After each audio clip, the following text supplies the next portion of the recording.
not be realized. I mean, those priorities might not be realized. One of them, in as far as our people is concerned, is psychological safety in our organizations, in our SACCOs. Lack of psychological safety, where people speak in whispers. That is, if you're in a SACCO, people speak in whispers, they are not able to speak up because of fear, because of insecurity. That is a serious challenge, it's a serious inhibitor of achieving the priorities that we have last year. The other one is communication. Poor communication. When communication does not flow freely, it is not accurate, it is not transparent, it is not truthful, and that becomes a limitation in as far as attaining our priorities are concerned. Transparency, lack of transparency. Nepotism. Nepotism, if we do things based on other considerations rather than merit, that becomes a challenge in as far as realizing our priorities is concerned. Then performance management, measuring of performance. And when you talk about measuring of performance, the employees, are we able to evaluate each employee objectively? Even the board, do we evaluate ourselves? Because if we don't evaluate ourselves, then it removes the moral authority from ourselves evaluating others. If you are not evaluating yourself, you have no moral authority evaluating other people.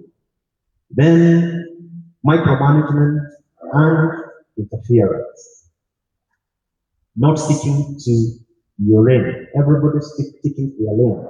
The management to their lane, the board to their lane, the members to their lane. Everybody sticking to their lane, not micromanaging each other. Then power distance.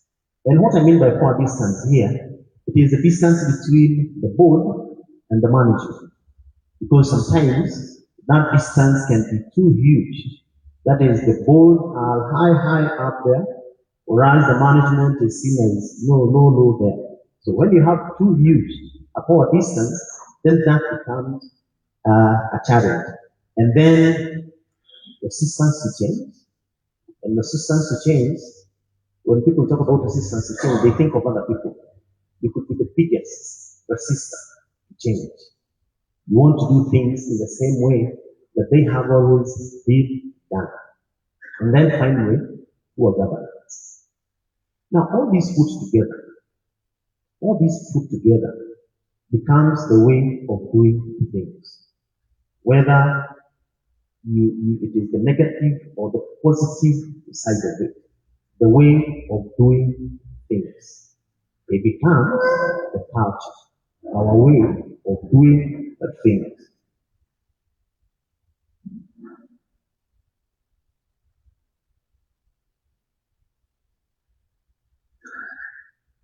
I wanted to share some video, but because of time, I think we'll just go to the point. But it's about communication and trust and psychological safety. So what then is organizational culture? And why is it important? Organizational culture, like I've said, is a way of doing things. The values, the beliefs, the attitude that you have within an organization. And it has been confirmed by research that culture destroys strategy. Culture, they say, eats strategy for breakfast. Because strategy is the grand plan. And you spend a lot of money preparing the strategy. And you say, these are our priorities, and this is how we are going to achieve those priorities. But then you have to align that strategy with the culture, the way of doing things. Because when strategy and culture are not aligned, then strategy becomes an intention. It is what you intended to do. But the culture is what will actually happen. So when you don't align the strategy with the culture, with the way of doing things, then what will happen is that at the end of the 5 year, you look back at the strategy and it just remains an intention. It is what you intended to do. But culture is what you actually do. Why? Because strategy is executed by people. And when people are executing the strategy, they do things in the way that they know, in the way that they believe, in the way that they have always done it, unless a deliberate effort is made to align the strategy with the culture.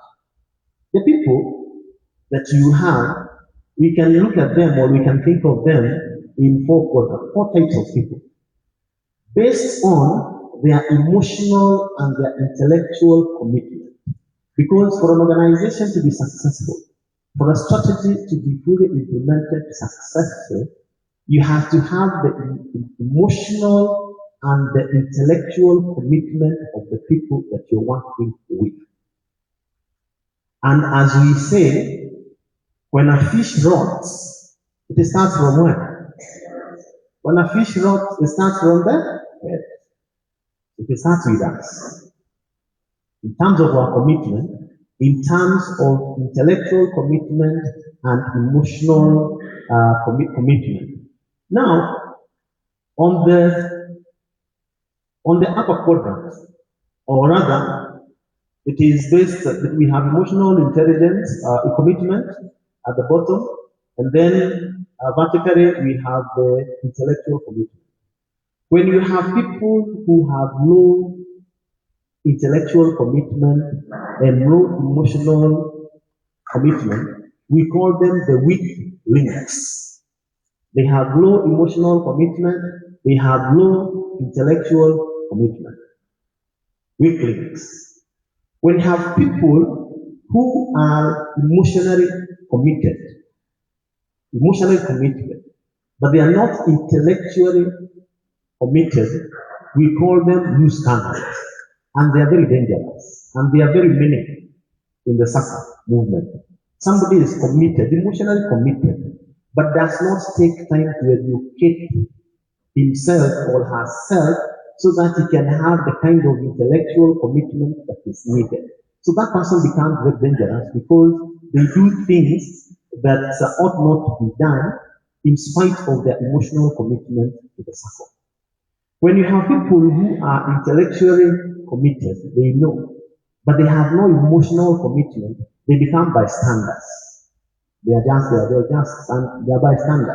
They have no emotional commitment. So the ideal, the champions, are people who are both intellectually and emotionally committed. And that is how you create a positive organizational culture. So the organizational culture there for them, it is the values, the beliefs, the attitudes, and the behaviors. And they work together to make an organization work. The way you do your things. The SACCO organizational culture. That is, how do you relate? What do you believe?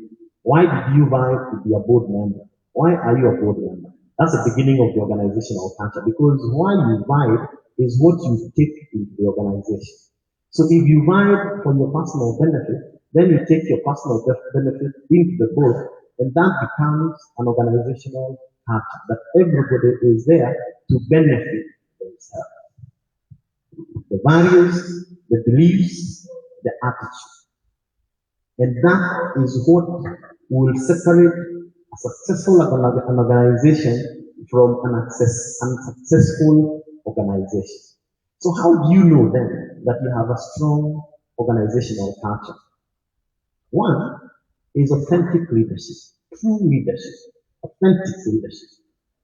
Authentic leadership, that you are there with a vision and a mission and a purpose. And it can be seen and felt. The staff members can tell a board member who is authentic, or a board member who is not authentic. The way you speak, the way you do, the demands that you make, and then they take up from there. Because I'll repeat again, when a fish rots, it starts from the head. The behavior that you see in your organization is a reflection of yourself. That is the way that you are. So authentic leadership. Then clear values, core values. We usually very good at putting the values in our strategy and displaying them. But living those values is an entirely different story. And I would like to ask you, in your house, have you put the values, have you displayed the values of your family? Have you displayed the values of your family? But they are inbuilt. It is known. Your children or the people that you live with, they know your values because you live them. And that's why even for what there will be difference in one family with another. There is a family where children coming in at midnight is not a problem. It is okay. That is their way of doing things.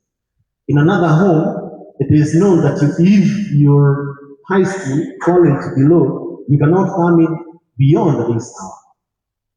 That's a culture. And that is the same culture we are saying is replicated in an organization. In some organizations, it is okay to come late. It is okay to do ABCD. In some other organizations, it will not be okay. And therefore, it does not matter how good your strategy is, if it is not backed up by the way that you do things. It is not backed by the organizational culture, the values. Number three, employee empowerment. No, empowering employee. Letting them make decisions, letting them exercise their professional responsibility without interference. We do agree that we are teachers. I'm a teacher myself. I trained as a teacher, and I taught for a couple of years. But the fact that I am a teacher, then I become a board member, I have certain limitations that I may not be. I'm not an accountant, for example. You are not an accountant. You're not a human resource manager. You're not a credit analyst. So there is a level to which you allow the professionals to do their job. But if the employees are not empowered and they have to keep on looking over their back, that is a sign of a weak organizational culture, and that organization will not attain the strategy that they have put in place. And then open communication, where there is no suspicion, and I've spoken about psychological safety. Psychological safety is where people feel free to ask questions. They are free to learn. They are not terrified by mistakes, so long as they are genuine mistakes, because they know they are going to be corrected and taught how to do things better. But where there is lack of psychological safety brought about by lack of open communication, that is an indication of a poor organizational culture. And then an organization that prioritizes well-being and recognizes performance. Recognition, recognizing performance, recognizing people who are excelling. That is the way that you know you have a strong organizational culture. Why is it important? We are talking about innovation and impact. Innovation and impact. And one of the things about innovation is that you've got to have people who make independent decisions. Independent, professional decisions. So when you have a positive organizational culture, a strong organizational culture, you get the employees and even the board members making independent decisions because they are not under any kind of undue pressure. Independent decision making. Number two, encourages innovation and risk taking. When you have a strong organizational culture, people make suggestions. You take risks, calculated risks. But when you are ultra conservative, and our chief guest has spoken about ultra conservatism, that means that you're not going to be able to innovate because you do not want to take risks. But when you have a positive organizational culture, Then you get people innovating and taking calculated risks. And then a good organizational culture drives cross-functional execution. When you have mistrust, when you lack psychological safety, people go into silos. Silos. We have this department into a silo, this department into a silo, even the board becomes a silo. So they are siloed, we have silos. So there is no that cross-functional working together. And when you don't have that working together, there is no way you can be able to innovate and stay ahead in as far as the competition is concerned. And then it improves adaptability. Adaptability. We spoke about the priorities. We spoke about digitization. We spoke about bringing in the youth. We spoke about all those priorities that you have in your strategic plans. A good organizational culture promotes adaptability. People are agile. People are willing to listen to a different way of doing things.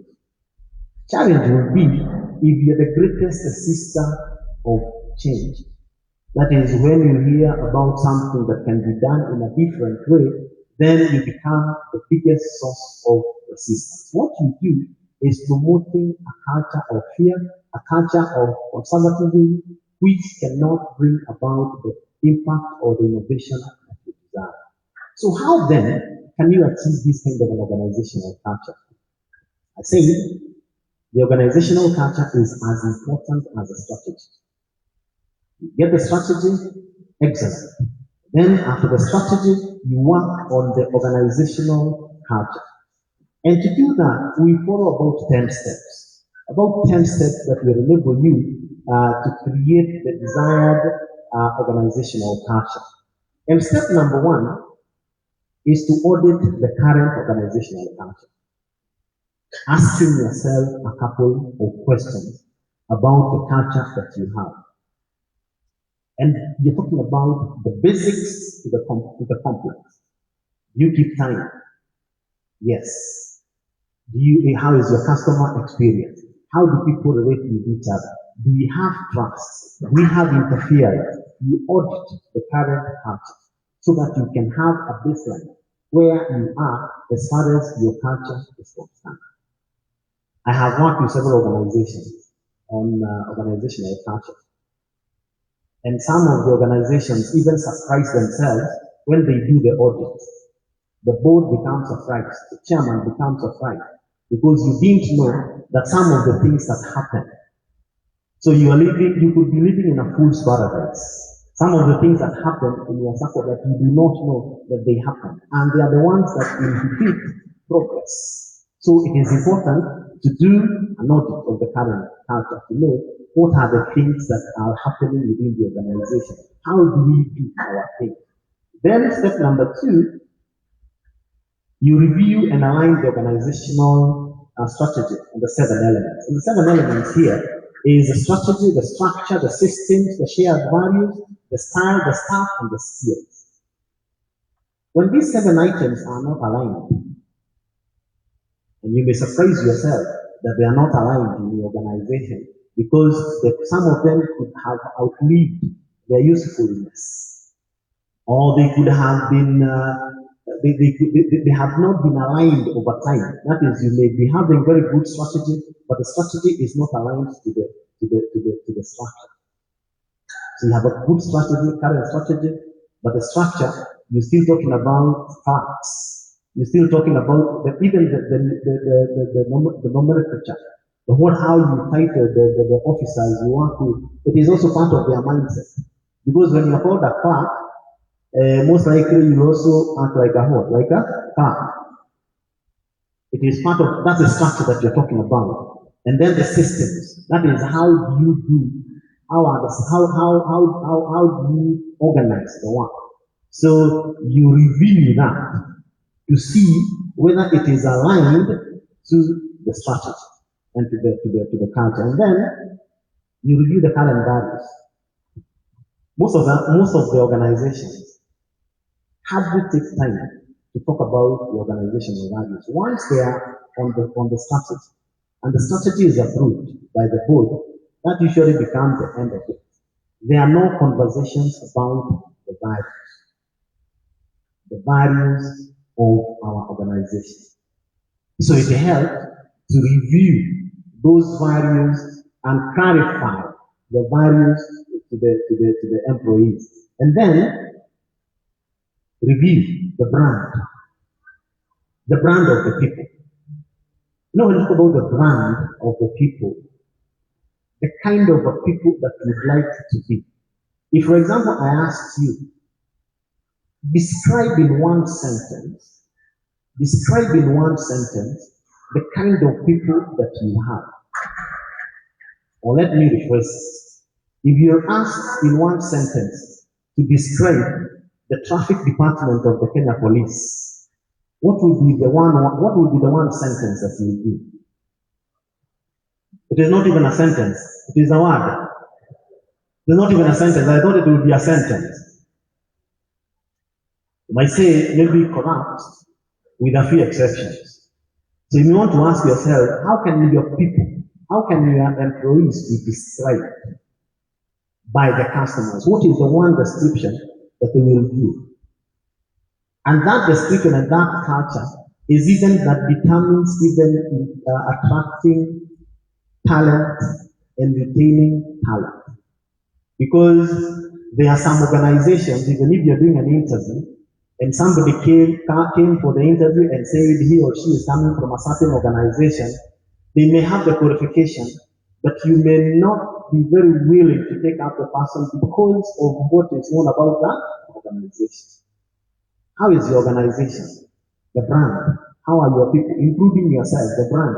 When you say you are starting from a certain SACCO, what will be the one sentence that you'd have? That is the brand that you're talking about. Viewing it and setting the way that you would want it to be. Then the HR vision, and that is related to the brand. That is, as a HR, your human resource, what kind of people do you want to develop and grow? What kind of people do you want to develop and grow? Because that would form even the basis of the induction. When somebody comes in, the way they are inducted, taken through the process, even up to the time that they are retired. The vision, the kind of people that we have. If you heard of the Kenya Defense Forces, the Kenya Army, what kind of a person comes to your mind? The person who comes to your mind is a disciplined, fit person, isn't it? When you talk about the Kenya Defense Forces, when you talk about the Kenya Army, what comes to your mind is a disciplined, fit person who is professional. Which cannot be said if you spoke about Nairobi City Council, not even county, Nairobi City Council. This is Nairobi City Council. What kind of people, if somebody says from Nairobi City Council, what comes to your mind? Harassing hawkers and beating up people, there's what comes to your mind. That's what you're talking about, the HR, being very clear and deliberate about it. And then review the customer service charter.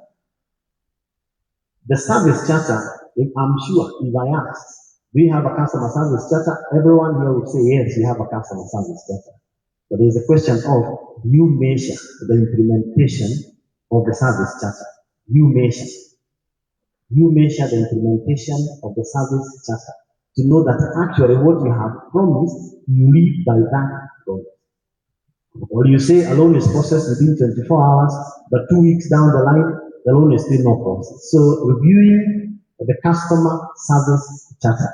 And then number 7, we hold leaders engagement. Holding regular leaders engagement. So that you can be able to agree on the kind of an organization you want to be known as. And you will not be known as an organization by strategy. It is what you actually do. Because you said strategy is a plan. But the culture is what you actually do.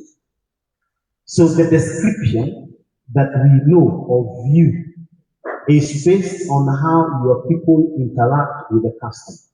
And even how your people interact with each other. So it is very important for the leaders to be clear about the kind of culture they want to propagate in the organization. And that can only be if they lead by example. They agree that this is the way that I'm going to carry myself, this is the way that I'm going to do things in this organization. And then number 8 is to involve now the management and the supervisors. Having agreed on the kind of culture that you want to be known, the values that you want to be known for. Because you may not have you cannot be everything to everybody all the time. But you can be known for 2, 3 things. In this circle, the people there are very polite and very truthful. In this circle, the people there are A, B, C. That's what you're talking about.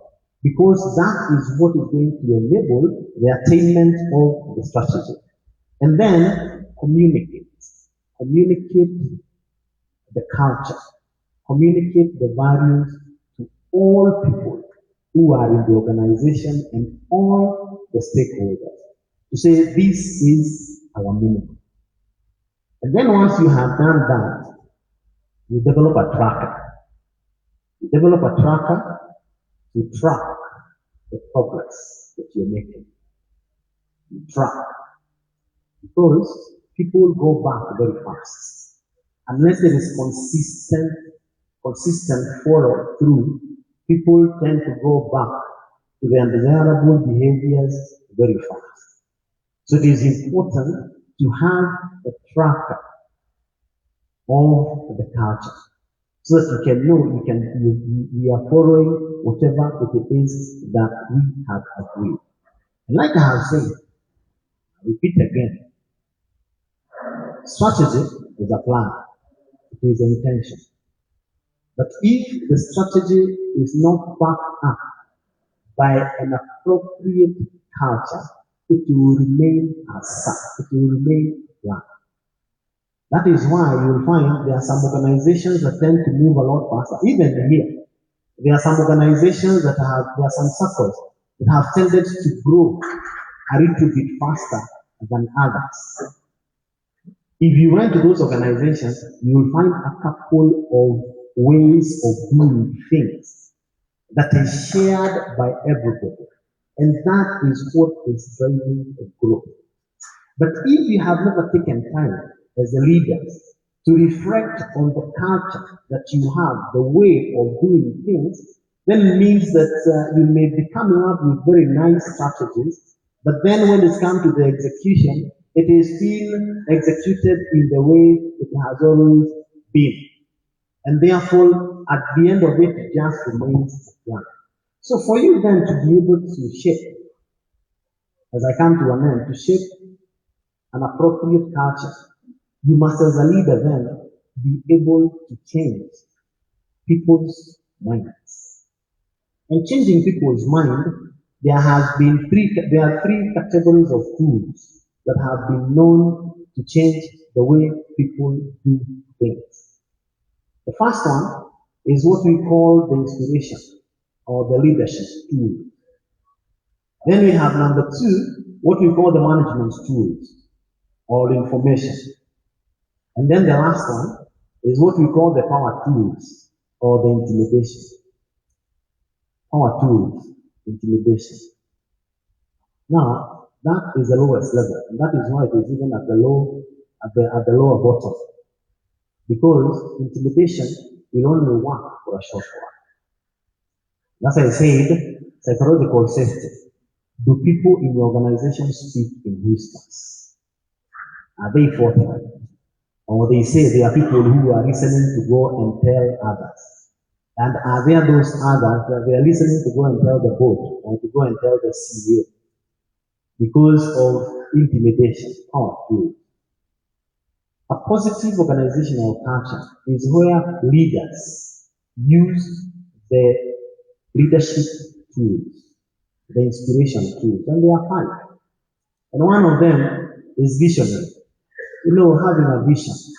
A leader with a vision. It creates a positive culture. What do you see for your organization. In all the circles that I have interacted with, there is always that one never to forget board member that you talk about. You talk about that never to forget. That member was a source of inspiration. He used to tell us ABCD. He would see this organization growing vision. You have a vision. A vision as an individual, a vision for the organization.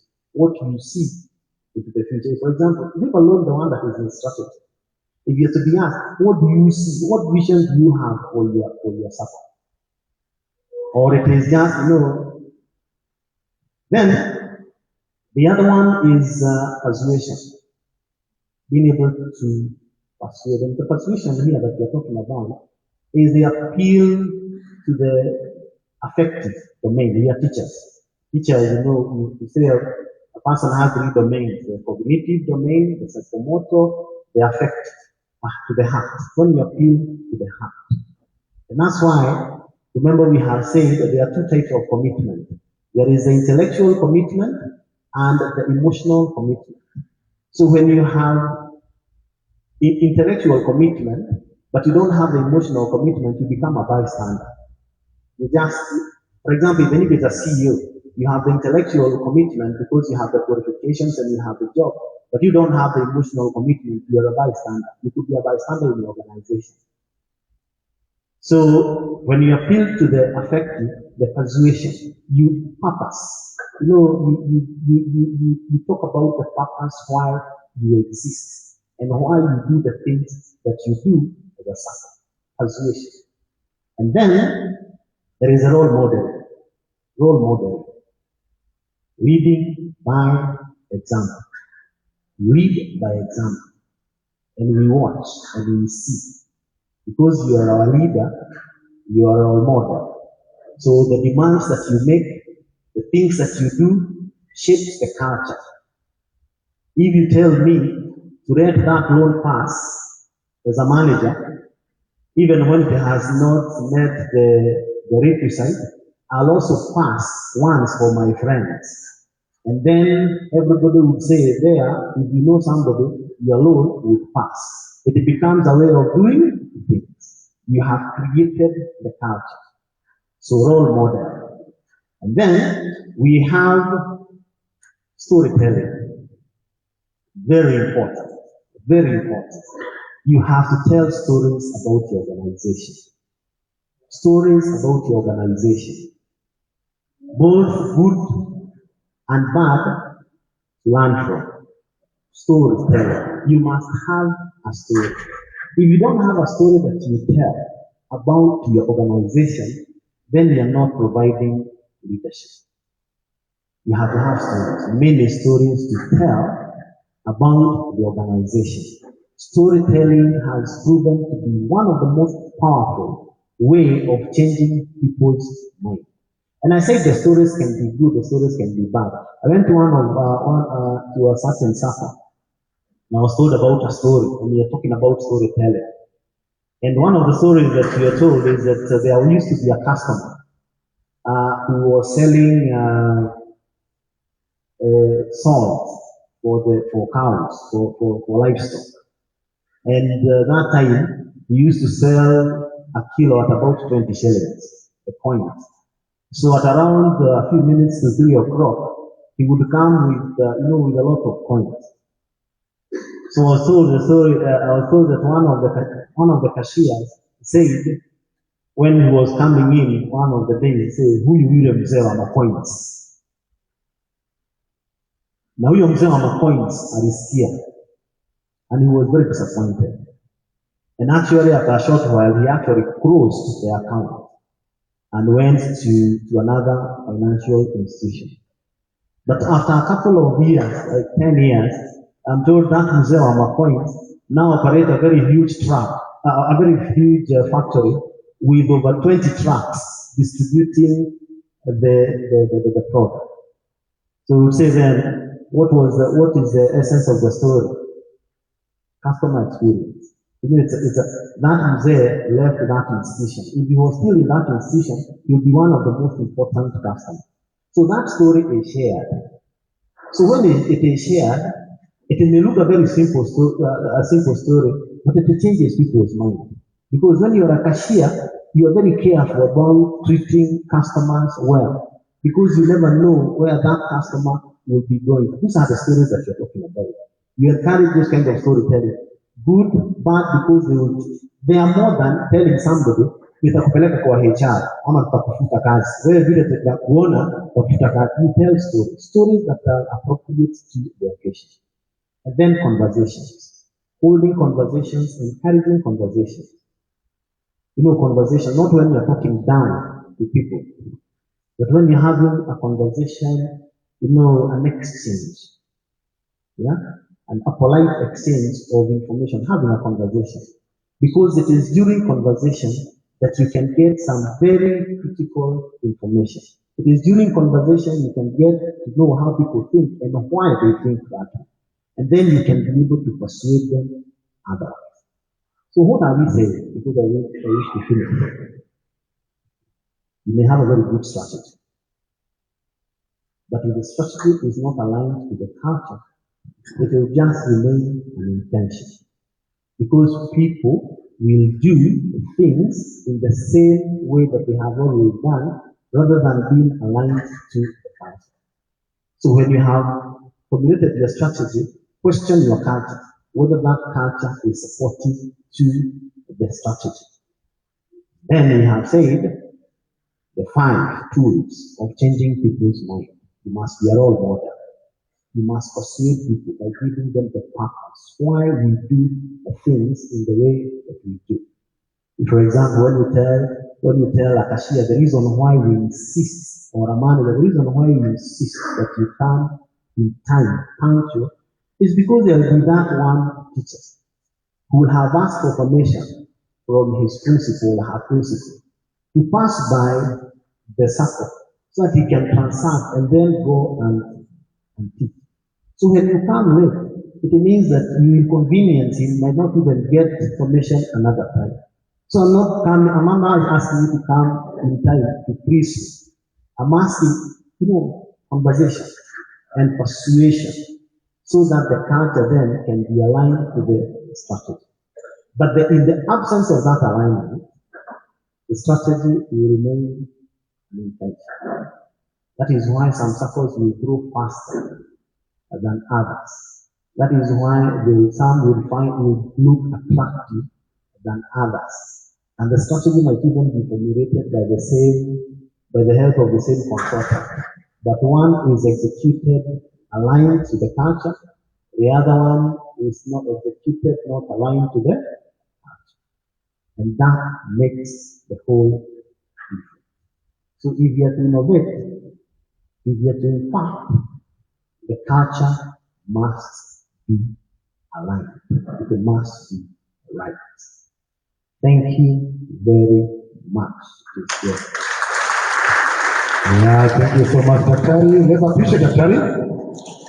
I don't know whether there's anyone who has a question before we ask the title to leave the stage. Could there be anyone with a question? Any burning question that you feel?